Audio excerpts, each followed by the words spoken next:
10টা রাত আল্লাহ রসুল সাল্লাল্লাহু আলাইহি ওয়াসাল্লাম বলেন যে এই 10টি রাতের মূল্য আল্লাহ পাক রব্বুল আলামিন এত বেশি দিয়েছেন, এই 10টি দিনের মূল্য আল্লাহ পাক রব্বুল আলামিন এত বেশি দিয়েছেন যে জিলহজ মাসের প্রথম থেকে 9 জিলহজ পর্যন্ত 9টি রোজা কোনো ব্যক্তি যদি রাখতে পারে, একটি রোজার বিনিময়ে 1 বছর করে রোজা রাখলে যে সব হয় সেই পরিমাণ সব নেকি বান্দার আমলনামায় দেওয়া হবে। বলেন সুবহানাল্লাহ।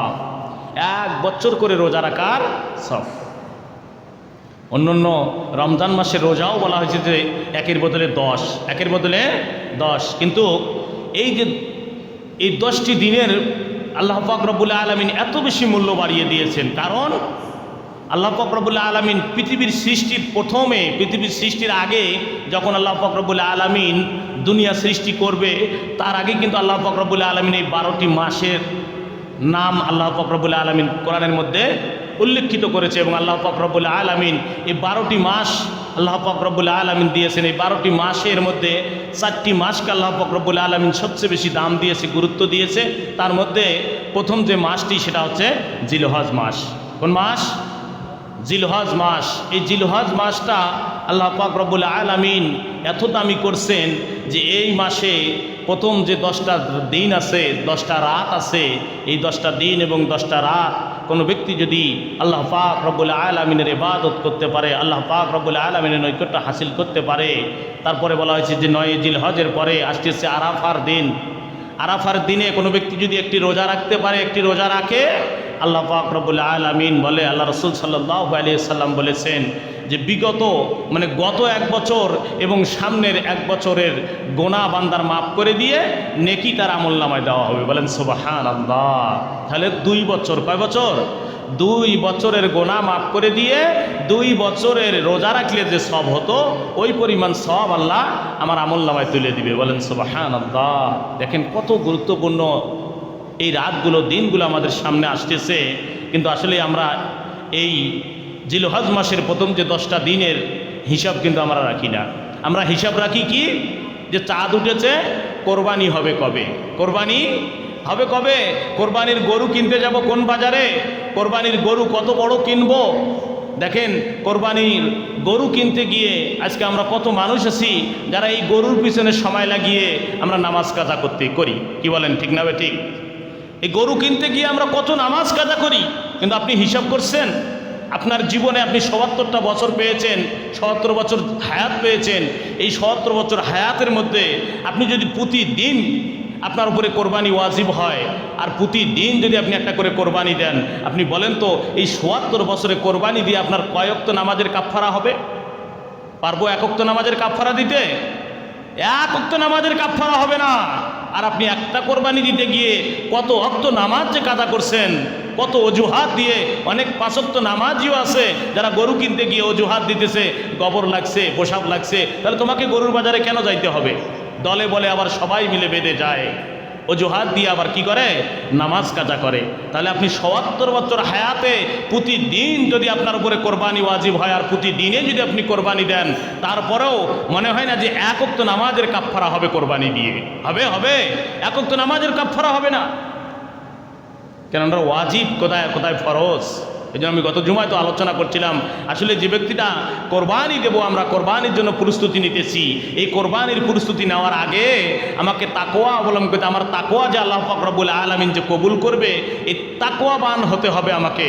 আর তাকওয়াবান হতে গেলে আমাকে প্রথমে যে জিনিসটা হতে হবে সেটা হচ্ছে নামাজি হতে হবে। কি হতে হবে?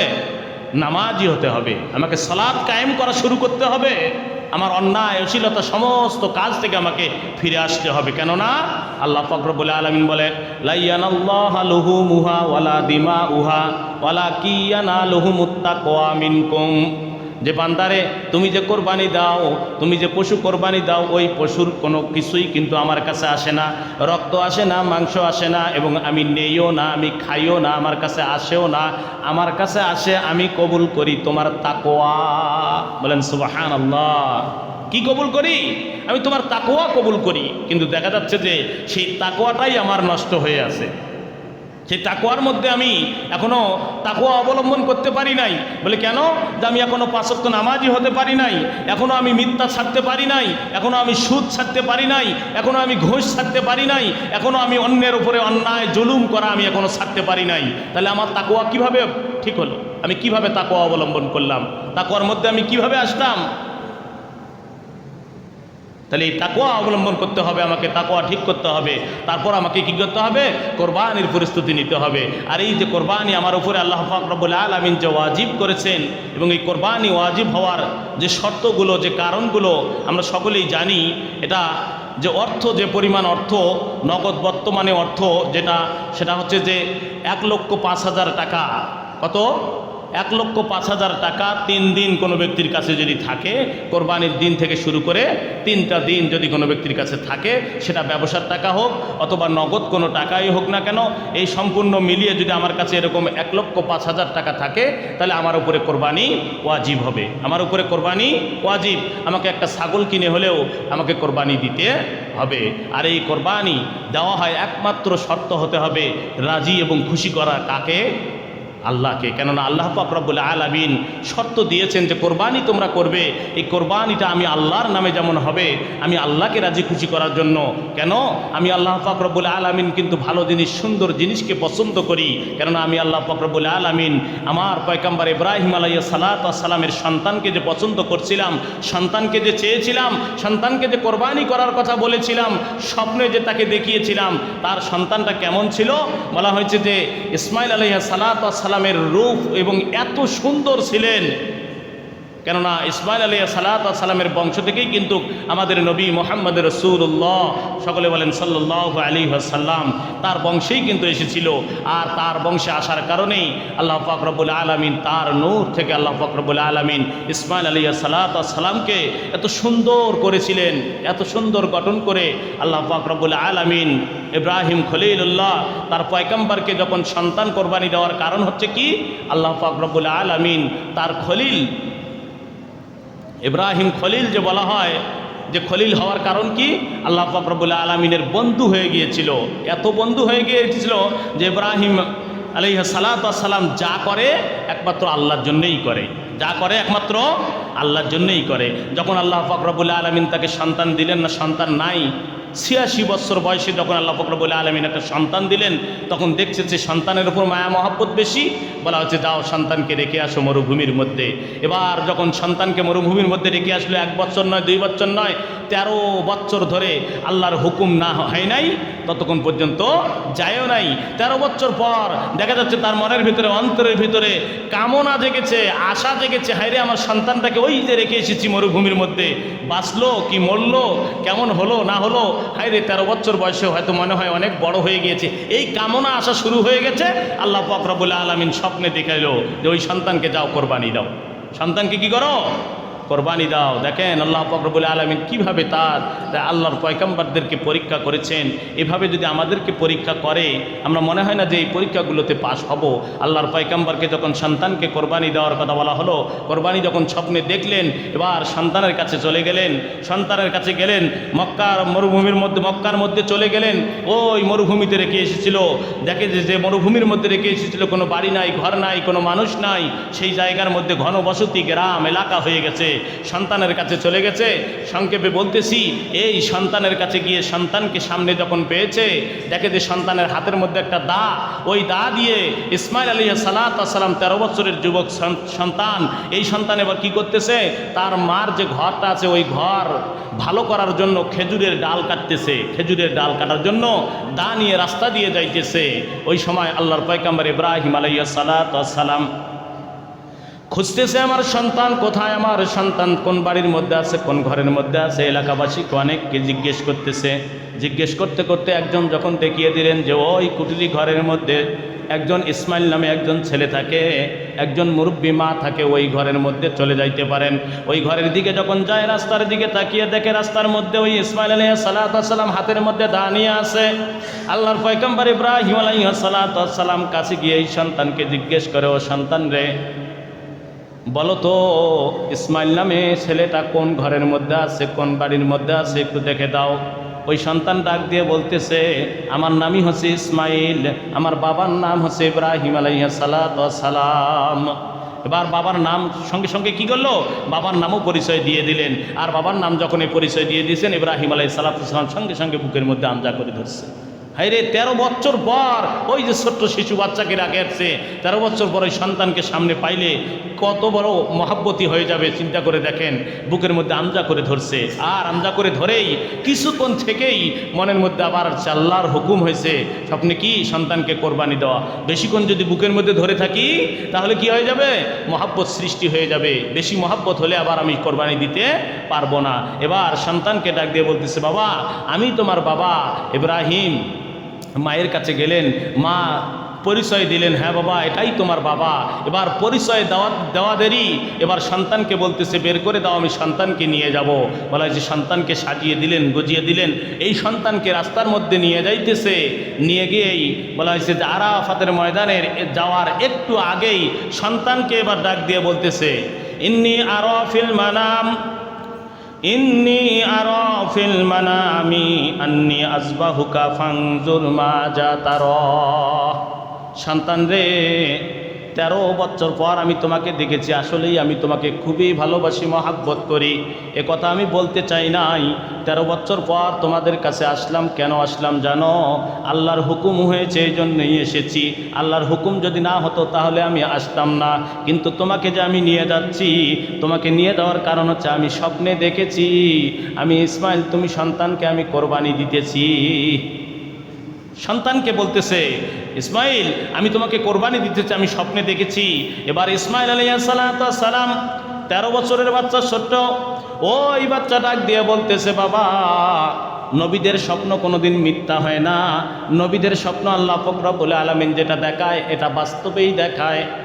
আপনি যেহেতু দেখেছেন সন্তান কোরবানি দেওয়া, এবার সন্তান ডাক দিয়ে বলতেছে, ইয়া আবাতিফ আলমা তুমার, ইয়া আবাতিফ আলমা তুমার।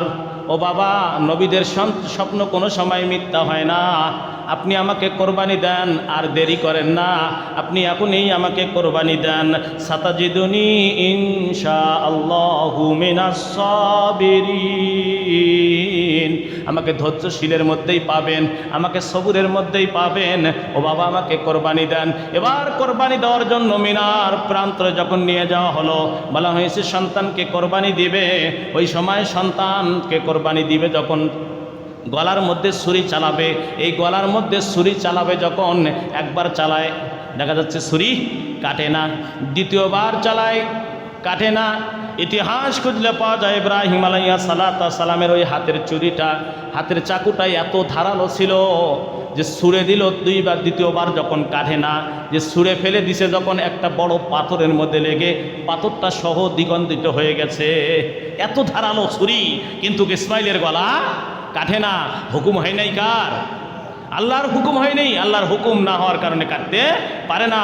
এবার তৃতীয়বার ইব্রাহিম আলাইহিস সালাম আল্লাহর উপর ভরসা করে আল্লাহু আকবার বলে যখন ছুরি চালাবে সন্তানকে কোরবানি দেওয়ার জন্য, আল্লাহ পাক রব্বুল আলামিন বলে, জিবরাইল রে আর করো না দেরি, চলে যাও তাড়াতাড়ি ওই যে মিনার প্রান্তরে আমার হুকুম, আমার আদেশকে মান্য করার জন্য আমার ইব্রাহিম সন্তানকে কোরবানি দেয়। সন্তানকে কোরবানি হতে দাও না, যাও যাও ওখান থেকে আমার ইসমাইলকে ইব্রাহিমের ছুরির তল থেকে নিয়ে আসো, ওখানে দুম্মা ঢুকিয়ে দাও।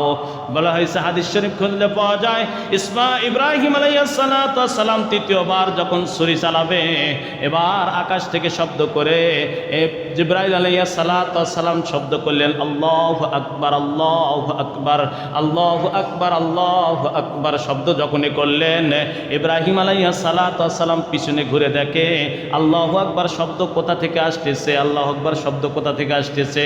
ও আল্লাহর ফেরেশতারা, তোমরা মনে হয় কেউ দেখতে এসেছো, আমাকে পরীক্ষা করার জন্য এসেছো। আল্লাহ আমাকে স্বপ্নে দেখাইছে, খবে দেখাইছে আমাকে সন্তান কোরবানি দেওয়ার কথা। আমি আজকে সন্তান কোরবানি দেব কি দেব না এটা মনে করতেছো, কিন্তু না না, আল্লাহর হুকুম আমার কাছে সর্ববড়, সবচেয়ে বড়, সন্তান আমার কাছে বড় নয়। আল্লাহু আকবার বলে ছুরি যখন চালাইছে, জিবরাইল আলাইহিস সালাম দুম্বা ঢুকিয়ে দিছেন। এবার চোখ খুলে দেখে, চোখ খুলে দেখতেছে যে ছুরি চালাইছে, রক্ত হাতের মধ্যে পড়ছে, নিজ দিকে কিন্তু তাকায় নাই, যে দুম্বা জবাই হয়ে গেছে। ইব্রাহিম আলাইহিস সালাম বলতেছে লা ইলাহা ইল্লাল্লাহু আল্লাহু আকবার, বলতেছে লা ইলাহা ইল্লাল্লাহু আল্লাহু আকবার, কোনো মাবুদ নাই, কোনো ইলাহ নাই আল্লাহ ছাড়া, আল্লাহ একমাত্র বড়, আল্লাহর আদেশই আমার কাছে সবচেয়ে বড়। আমি সন্তানকে বড় মনে করি নাই, আমার সন্তানকে আমি কোরবানি দিয়ে দিছি। নিচের দিকে তাকায় দেখে সন্তান কোরবানি হয় নাই, ইসমাইল সামনে দাঁড়িয়ে আছে, দুম্বা কোরবানি হয়ে গেছে। আল্লাহর পয়গম্বর সামনে যখন সন্তানকে দেখে, সন্তানকে ডাক দিয়ে বলতেছে ইসমাইল, কি ব্যাপার, এটা তো বেয়াদবি হয়ে গেল, তুমি কেন এখান থেকে চলে গেছো? ছুরি নিয়ে আবার সামনে সন্তানকে কোরবানি দেওয়ার জন্য যখন যায়, তখন জিবরাইল আলাইহিস সালাম হাত ধরে নেয়, বলতেছে আল্লাহর হুকুম আপনি মেনেছেন, আল্লাহ পাক রব্বুল আলামিন আপনার উপর রাজি এবং খুশি হয়ে গেছে।